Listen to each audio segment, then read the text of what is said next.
The video we are watching depicts members of Boko Haram, a militant group in northern Nigeria, celebrating what they perceive as victory over the Nigerian army. In this video, they can be heard chanting praises to God, expressing their belief and divine support on their side.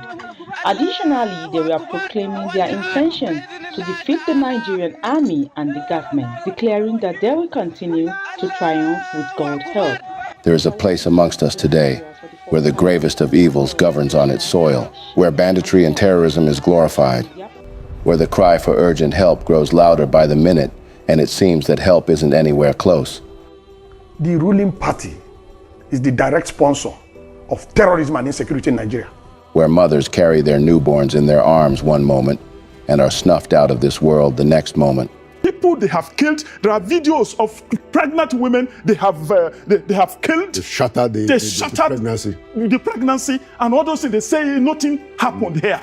Fathers hurry to their farms in the morning and never get to come back. Schools are no longer a safe place for learning. Children hurry out of homes in the morning for fear of getting late and never get to come back. But we want to deny that we do not have IDP camps. So many of them in the places, 2 states that they have targeted, Benue and Plateau, Christian dominated. You know the place of Jos. The displaced now live in IDP camps, never again to return to their communities, which is now being occupied by the same terrorists who drove them away. Bloodthirsty terrorists whose hideouts, sadly, are known by a government who would rather negotiate a peace deal with them than make them face the justice of the law for the unprecedented brutal killings and destruction they perpetrate relentlessly. This isn't some action movie thriller. This is as real as the hairs on your skin. Why do terrorists target Christians in that place? Why do they allow, what happened to all those people in IDP camps who occupied their natural habitat, the place God the Almighty gave them to live? Why can't they return?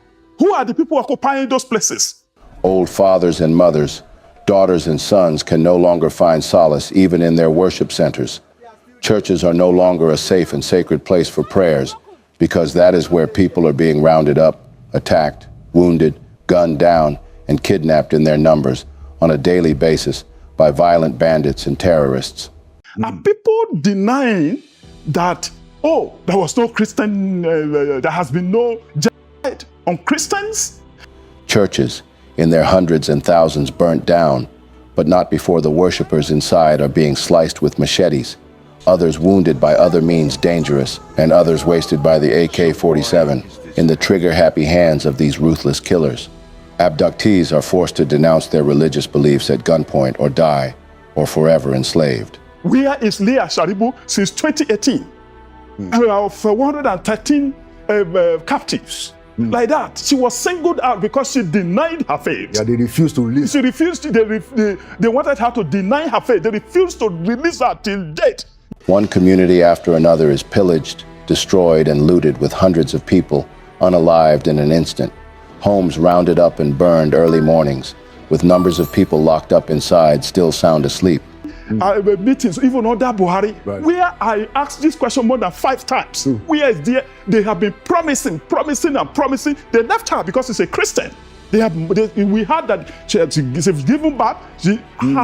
Her father is still in the police force from Adamawa State, a Christian from Adamawa State, serving in Yobe State. And the mother was there, who had been, the President Buhari promised, the mother promised everybody that she will be released. It's still not released. Nobody knows her whereabouts. These atrocities have continued uninterrupted in this place, called Nigeria, which has now become a country of particular concern. Christianity is facing an existential threat in Nigeria. Thousands and thousands of Christians are being killed. Radical Islamists are responsible for this mass slaughter.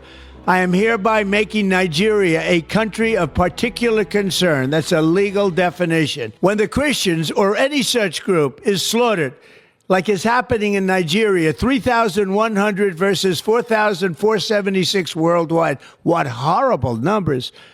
Something has to be done. I am asking Congressman Riley Moore, together with Chairman Tom Cole and the House Appropriations Committee, to immediately look into this matter and to report back to me. And I mean like immediately. The United States cannot stand by while such atrocities are happening in Nigeria and numerous other countries. It's not only Nigeria, it's all over.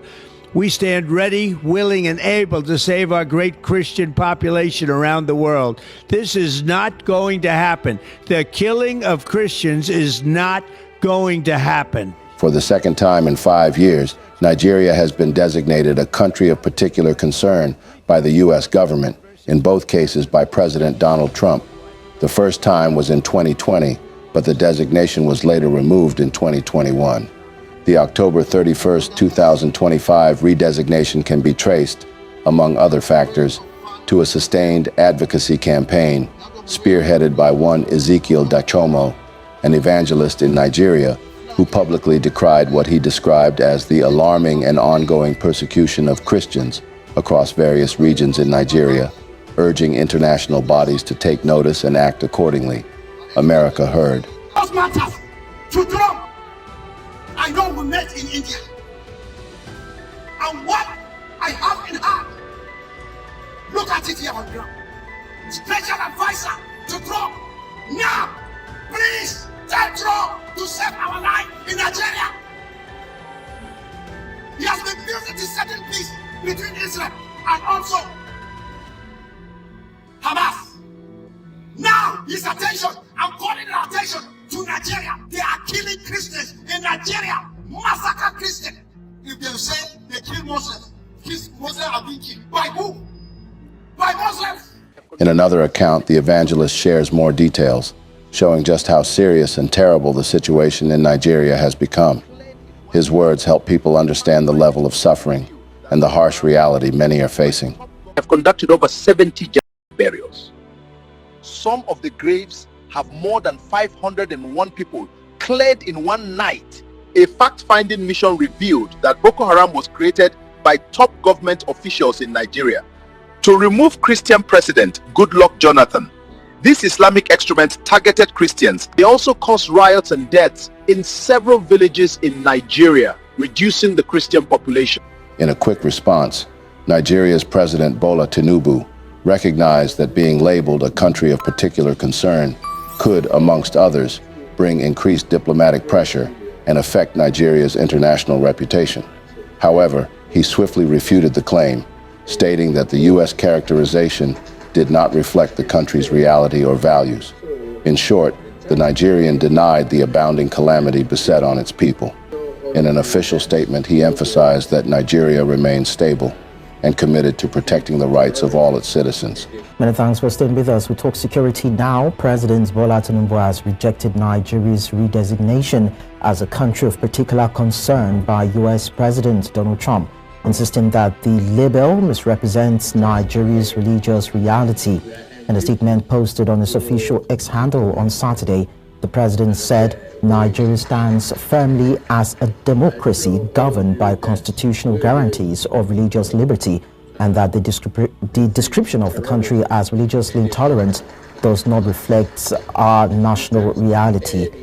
Based on that statement. Now, the post was in response to Trump's declaration of Nigeria as a country of particular concern.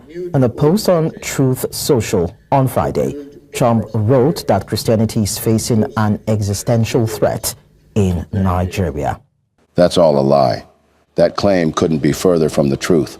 The constant cries and pleas from the Nigerian people paint a far more alarming picture. Across various platforms and reports, there is clear and compelling evidence that strongly contradicts the president's statement, revealing the harsh realities many Nigerians continue to face. In the early hours of today, being the 3rd of October, 2025, the early hours of today, in the morning, around 1 a.m., while you guys were sleeping, bandits attack Kwananji. Kwananji is in a Neshegu local government area of Niger State. They attacked that community around 1 a.m. early this morning. Today is 3rd of October, 2025.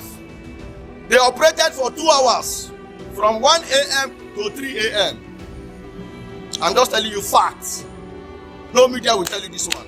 For 2 hours, no police, no army, You don't understand? No army, no police. Even as these guys were crying for help, none of these guys show face. No DSS. It was only the local vigilante men. I engaged these guys. They engaged them by pew. And the bandit overpowered the vigilante men. And unfortunately, we lost one vigilante man. The bandit kidnapped about 3 or 4 persons. I'm telling you something that happened today. Today is third. No media will tell you what happened. No media will report this. No media. These kidnappings and killings are more rampant in schools, churches, and urban areas of the country. In a clip that was released into the internet recently, a pastor and his members were in the middle of a prayer when these bandits attacked a local church in the Eruku community of Kwara State, Nigeria.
This has long been a part of everyday life for many Nigerians.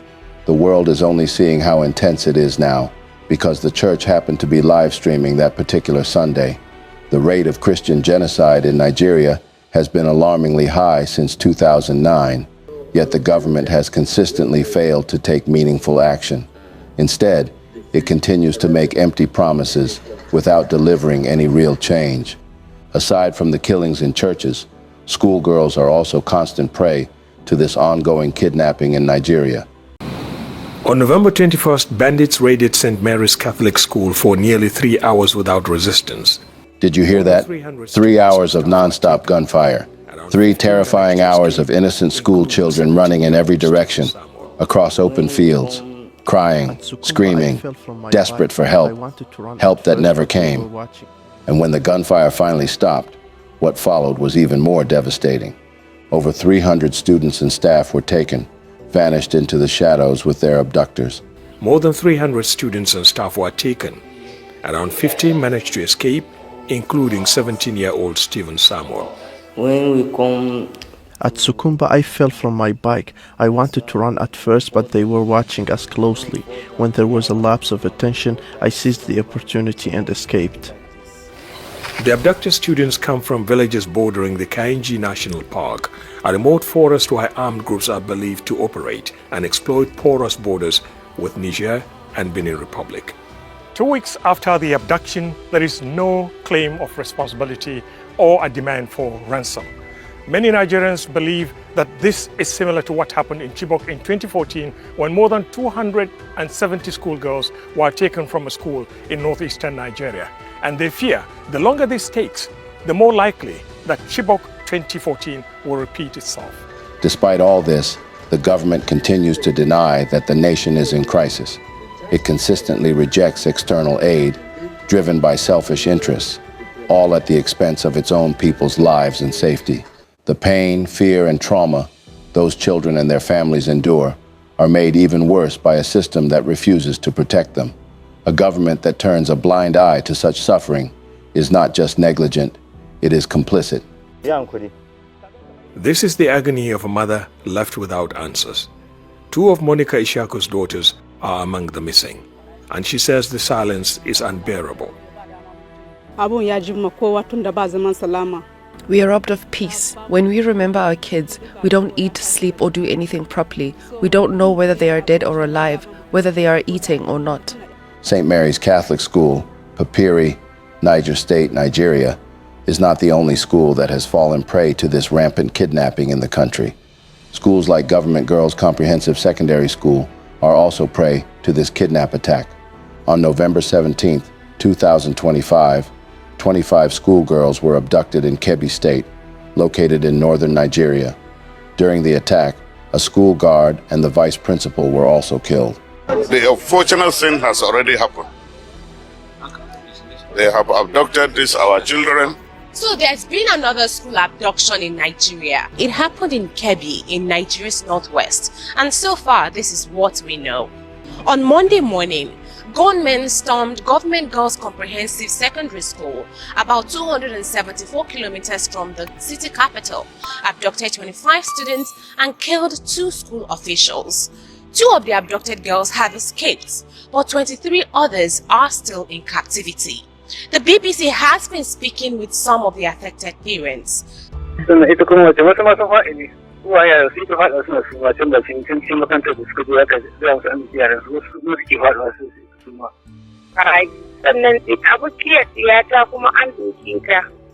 Well, these abductors, these terrorists, stormed the school around 3:30 a.m. this morning, firing sporadically in that government secondary school, Maga, a border town between Kebbi and Zamfara State. A lot of girls were injured because they were running, trying to run away from the gunmen. They abducted 25 female students. They killed the vice principal and they killed 1 guard. The number might be more than this. Up till now, nobody has claimed responsibility of this attack. But so many people that witnessed the attack within the school said these are not bandits that normally conduct their own operation around that area. It looks like the Lakurawa terrorists because of the number of the attackers and then the arms they use, heavily arms that they used in this attack. And the reason? Well, there are two reasons. Number one is to create chaos, to send fears to people who are ready to send their children to school, because Kebbi is one of the states that is backward in terms of education. Nigeria has over 18 million people who are, or children that are out of school. Number two is the continuation of kidnapping for ransom. After several days, they will now contact, the government will say, oh, we are going to free these children, and then ransom will have to be paid. And when this money is received by the abductors, who does it actually go to? As testified by Uwais Idris, these abductors came in their numbers, and they were all fully equipped with arms. Up till now, nobody has claimed responsibility of this attack, but so many people that witnessed the attack within the school said these are not bandits that normally conduct their own operation around that area. It looks like the Lakurawa terrorists because of the number of the attackers and then the arms they use, heavily arms that they used in this attack. These armed men aren't just 10 or 20, not even 30 or 50. They number in the thousands, possibly tens of thousands, and are spread across every corner of the country.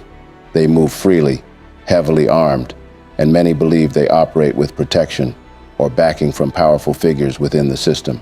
Now, the big question is, who is supplying them with such weapons, especially when it's illegal for ordinary citizens to bear arms in Nigeria, and only security forces are authorized by law to carry them? Are you thinking what I'm thinking? Curious to know more about the kidnapping in Nigeria? Then hang on for our next video coming in shortly, loaded with insightful details and information about Nigeria that would shock you to your bones.